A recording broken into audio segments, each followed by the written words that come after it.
Welcome to Digital Customer Experience Podcast by Kiosk. I'm Daniel Paul, and I'm thrilled to bring you stories, insights, and expert opinions from the ever evolving world of digital customer experience. Whether you're a tech guru, a business leader, or just curious about digital realm, this is the place to be. Let's dive in. Today, we have a special treat for all of our listeners. From the bustling corridors of Denmark's premier strategy and branding agency to the cutting edge of world of MarTech and digital data, our next guest has seen it all. With a journey that took him from serving global clients to being headhunted by Telenor Denmark, where he swiftly climbed the ranks to become the director, head of marketing and digital. Please welcome a titan in both traditional and digital marketing realms, Anders Holvøe. Welcome, Anders. Thank you. Thank you for having me. It's a real pleasure. We are so happy to have you on our podcast. And with decades of experience in marketing and working with the telecom industry, we are so pleased that your expert opinion and insights are just going to make this podcast amazing. Thanks. So the first icebreaker question that I want to ask is in the world of marketing, there's constantly new buzzwords that's coming in. Like, for example, now it's like AI, Web 3.0, and so on. What is that one buzzword back in those days that you heard a lot and you're kind of missing or you don't see it these days? What would it be? Yeah, but I have a very recently used buzzword, and it was metaverse. It still is used a little bit, and I know that a lot of companies are actually still building metaverses and so on. But I actually did a Google trend here for I think it was 2 months ago, where I tried to Google trend metaverse and Google trend AI, and it was just fantastic to see the different, or fantastic, or very mind-blowing to see the different in terms of all the searches on ChatGPT, AI, and so on, and almost no searches on metaverse. So I think that's definitely a word that we will probably still continue using, and we will maybe still build metaverses, or some companies will. But it's definitely not high on the agenda right now in the marketing world. That is true. What you're saying is absolutely true. And why do you think that happens in the marketing realm?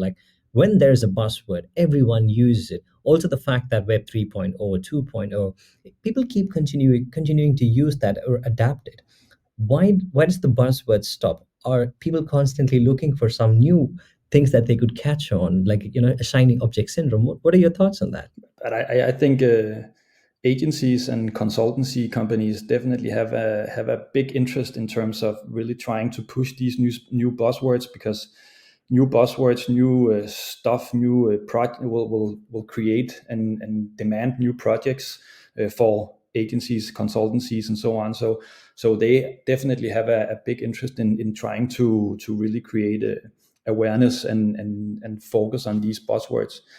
So, first of all, how can companies strike a balance between creating growth and managing expenses? Can you identify strategies that have worked for you and for the companies that you work for?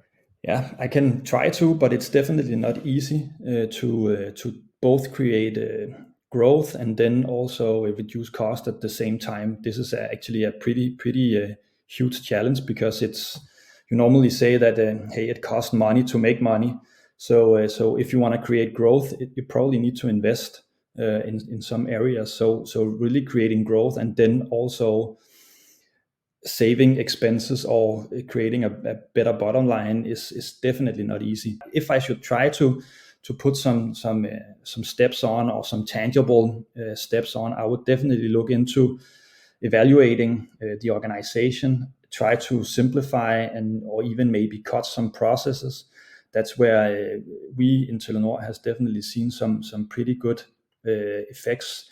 So really trying to build simple, easy processes in terms of how we bring products to market, how we go to market. That could probably maybe also lead to some FTE efficiency. So changing your organization and look at how you can actually be more agile, how you can be more swift in terms of bringing products to market. That would be one way or one step I would look into. Then reducing cost to serve, that is definitely also a big one. We could see that we had some products or some like areas where we had a lot of cost to serve, so it costed. Customers were calling in many times and so on. So of course that drove a high cost. So we looked at, okay, how can we actually bring down that cost? How we could we actually make customers call us less, because they had, maybe we were not good enough when we sold the product to actually explain how would you get started, how should you set up your device, how should you do this. So there, really work with the cost of to serve. That is definitely also a place where you can really find efficiency. Then of course also looking at the sales mix. How do you actually optimize your channel? How do you use the different channels to different purposes? So maybe you have a channel that is pretty costly. It maybe costs some, if it's an external distribution channel, it could maybe cost a fee to get a sales in that channel. But could you actually work in terms of trying to push sales to other own more cheaper channels? Of course, that could also be a way to gain efficiency. Just when you do that, just a small side note to that, of course, it's very important to look at the customer lifetime value here, because one channel could be very efficient in creating acquisition. Some channel could maybe drive a very hard, could be very costly to acquire the customer in that channel. But maybe it's a customer that will stay for very many years. So maybe look at the customer lifetime value, or the CLV, when you do this optimization. And then the last one would be to look into how you can actually optimize and how you can restructure your marketing budget. Look at incremental sales in terms of how you really get the most out of your marketing spend, so you really drive sales in the most efficient way. It's amazing, like how when describing about cutting the cost or managing the expenses, but also still wanting to grow the company, it doesn't just stop down to one department. It is the overall company's pipeline, and also aligning with the top management till the end of, like, let's say people who are bringing in, like, customer service, or just handling emails. So my question now is, like, people are losing jobs, and there is cuts happening everywhere, but companies also provide jobs.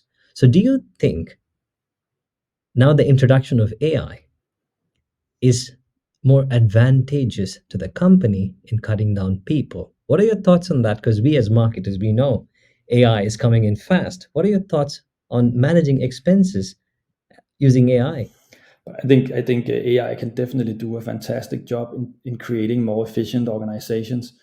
But and of course, all the research I've seen, they are saying the same, actually the same, they're painting the same picture. In the first period of time, we will lose some jobs, but hopefully, and everybody predicts that AI and working with AI and so on will actually create more jobs in the future. So yes, they will probably take away some jobs here for the next period of time, but hopefully they will, AI and working with data and all that will create more jobs when we look a little bit further out, in the years. So Yeah, and I think if as a company you need to embrace AI, you need to look in to how you can actually utilize all the new stuff. Otherwise, you will be left behind. absolutely. I agree with you 100%, because these are the thoughts that, usually goes in the minds of people who are directly or indirectly affected by, AI. And I just wanted to throw this question to you, because you are a marketing director, and you're managing teams, and you see the implementation of AI in your daily work. And you also know that the company wants to cut down. So I think this answer is good. Like, we're looking for a trend of first losing jobs and then gaining jobs back again in one way or the other. All right. So thank you for the really detailed answer. And now I want to ask you the second part of the question. And this is again very close to what you do. Positioning and strategy is something that you love. So, in terms of positioning, you mentioned the importance of understanding what customers buy into the most, identifying the competitors, and finding a gap in the market. Can you elaborate on this strategy, on how it intertwines with investing in brand communication or just a tactical campaign? Yeah, I think, and you're to my mind, it's all about strategy here. Strategy is crucial in terms of building a successful company. So if you are able to actually understand the market, understand your competitors, and I would say most importantly, actually understand your customers, then you are already off for a good start. So really, I would recommend everybody to really spend time in identifying the position. Okay, what kind of position would you actually like the company to have, or is the right one for the company? Of course, you cannot just change the whole legacy and the history of the company, but it's so important that you look at what kind of position is actually the most is free in the market. Also look at your competitors. Are they positioned? How are they positioned? And also, of course, talk to your customers in terms of what kind of position is most like, do they want to buy into? Because of course you can find a position that no customers is actually buying into, and that's of course not an attractive position. So really you need the customer here to help you, guiding you in the right position. And then when you have done that and you have actually described it, of course you need to then describe and define the brand that's fitting this position and delivering the position. And then after that, of course, also do the products, because everything needs to fit together here. So the position, the brand, and then of course supported by products, because you cannot, in my mind, build a brand if you don't have strong products. A strong brand is only built on the right products that customers really value. So everything needs to go hand in hand here if you want to create a strong brand. So What and that's exactly also what we did for some years ago in Telenor. We had a full project where we said, okay, what should be the position? We could see that security and privacy and safety was a big concern for Danish consumers. So we said, okay, and we could also see no competitors was actually positioned within this field. So we said, okay, if this is so important for the consumers, hey, let's position the company on that, and then build a brand platform actually communicating that, and also building products supporting that. So, and this has just really created nice momentum. Brilliant, brilliant. And I like the way that you think about how positioning adds value, and also not just from the marketing perspective, and also with the company's perspective. It makes a lot of sense. The next question that I have in my mind that I wanted to ask you is, again, touching back base, or touching back the question that we already discussed about, because this is something that I hear every day. I want to ask your opinion on this from your experience. What are the top five most impactful steps or processes when utilizing data and AI to reduce churn? Yeah, and it's definitely a big question, I would say. So, but learning from data and also creating AI ML models have a tremendous effect on your business. So it can help you not only reduce churn, it can also help you in your acquisition. It can also help you in how to maximize your marketing spend, when to cross and upsell, and so on. So using data, being clever here is definitely something that you need to do. Most companies I have been into working together with is actually struggling a little bit in actually getting the full benefit, and it's because they maybe start a little bit backwards. They start with technology and say, okay, we need the right technology to actually enable us. But it's not only about technology, it's about strategy, it's about processes, it's about technology, of course, but then I would say most importantly, it's actually about humans. So and the operating model. So actually how can you actually get humans to work with data? How can you actually get the right operating model, put in the right team, and the right mindset actually in within your organization to actually really like work with data, get the full benefit out of it. And it's about defining ownership. It's about building the organization and the competences. It's about identifying adaptation and also how you can actually create value. So it's a and I think that's the human part is actually most of the time the brick that's missing, because maybe you have done a data strategy and you have probably also done some processes, and technology is in place, but you are forgetting the human part. So humans are so important in terms of really utilizing this. And if I should go a little bit more into to churn reduction, I would say really look into to the customer experience. Of course, understand why are your customers churning. Are we not good enough at actually informing and reminding them about the value that we are creating? Are we not rewarding the loyal customers? Are we actually not recognizing our best customers and giving some small treats and so on, or delights? All these stuff, if you're not doing this, you need to do it. But again, really understanding the dynamics here in terms of why are customers churning. And I would say one of the learnings we had was that, okay, actually, and it's maybe a little bit strange answer, but actually the most important step in terms of working with churn and getting it down was actually looking at our acquisition. Because if we just acquired the right customers, instead of just being too aggressive in the acquisition, we could just see the impacted churn quite a bit. But then again, you could also, and when you have identified the customers and what is actually the churn reasons and so on, of course you can try to use data, and you can try to build models in terms of, okay, what kind of triggers do we actually have every time a trigger gets in? It could be you have a customer researching on the website. Okay, is that a trigger, a data point that you can actually use? It could also be end of binding period.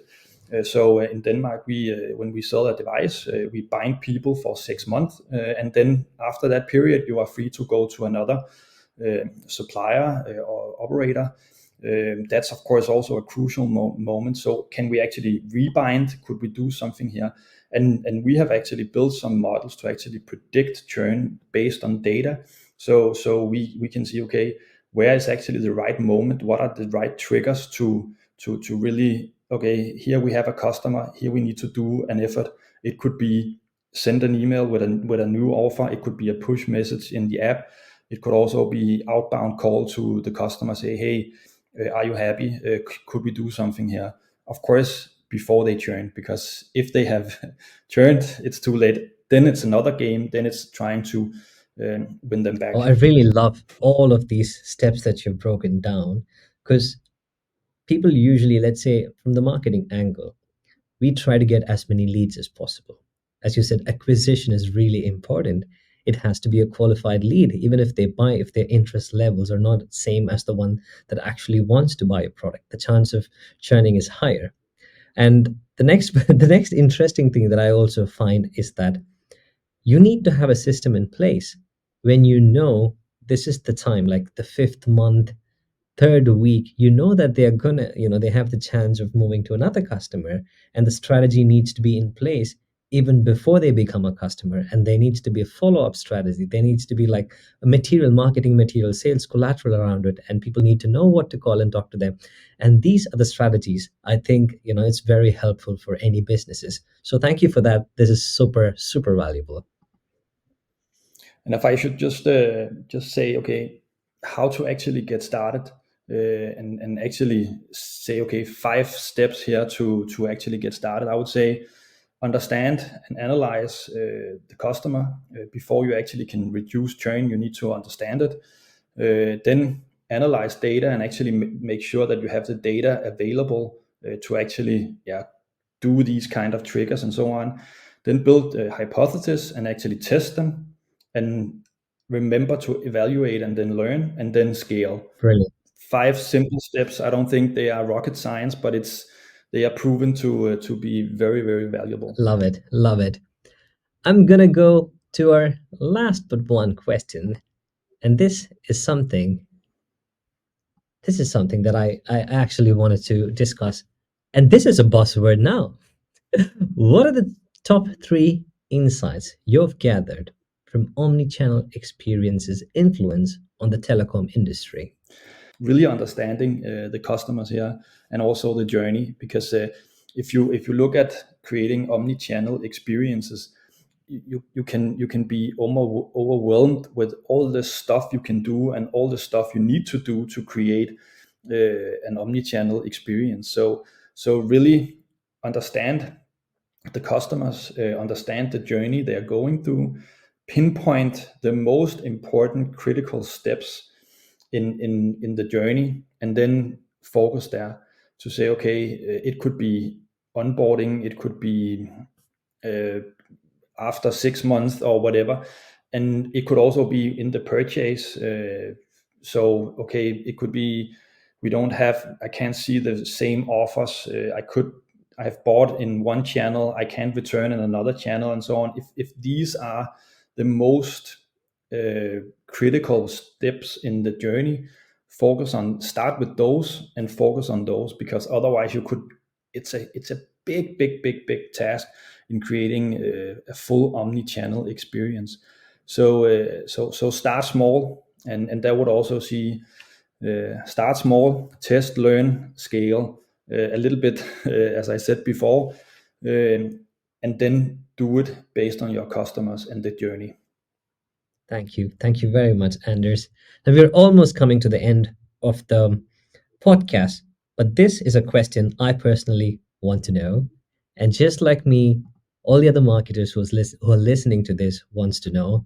In your decade-long marketing career, what are some lessons that you learned the hard way that you don't want to pass on to those who are aiming to be in the leadership position, like chief marketing officer or head of marketing or marketing director? What would you say to them? Firstly, marketing or branding is actually more craft than something that you can learn on business school, or like read it from a book. You need to get tangible experience here in actually working with different brands, working with different companies and so on, or within companies, to actually, okay, what are the mechanisms that is working here? How can we actually creating a strong brand, or an efficient marketing campaign? So really go out, and don't believe that now you have been a BA in marketing strategy or whatever, and now you know everything. Get out and get tangible like experience, and then of course always focus on impact and actually showing the results here, and that's something that I sometimes still can tend to forget, because everybody it's so obvious that, hey, everything is going good, but you really need to explain and communicate across every stakeholders your results, and what impact the stuff that you're doing is actually creating. And then the last thing I would say, that also believe in yourself, believe in what you have to offer. So if go into discussions. I would way rather have young employees that are ready to discuss, and don't get now it's the big boss talking. So push back. Of course, only if you have something to deliver, and you are ready to fight for what you believe in. But this is also, marketing is also a little bit about opinion, and not, probably no right and wrongs here. So really go into the discussions, and don't be afraid to fight for what you believe in. Amazing, amazing. And one follow-up question about you, like, there's so many people that might be as good as you, or even better, but they're not in the marketing role. My question to you is, what sets you apart as a marketer? Is it the communication skills, or is it the technical skills, or is it your personality, or is it your willingness to learn, or all of them? What are your Wow, thoughts on this? that's a fantastic good question. Uh, I would say it's a in a marketing role you need to be willing to learn and you need to be willing to adapt, because then social media came. Then when I started, we thought, okay, if we should reach, it could be joiners or architects or in a B2B campaign. Okay, we need to go to this magazine, a printed magazine, and where there could we have an offline printed ad. Then social media, LinkedIn, Facebook, whatever came. Then CRM almost was something that we all talked about. And then now we are talking about AI and so on. So you definitely need to be willing to learn and adapt here. But I think it's also something about having the right balance between data and analytical skills in terms of understanding and so on, but also in some cases trust your gut feeling, because sometimes it's all, as marketing is also like right.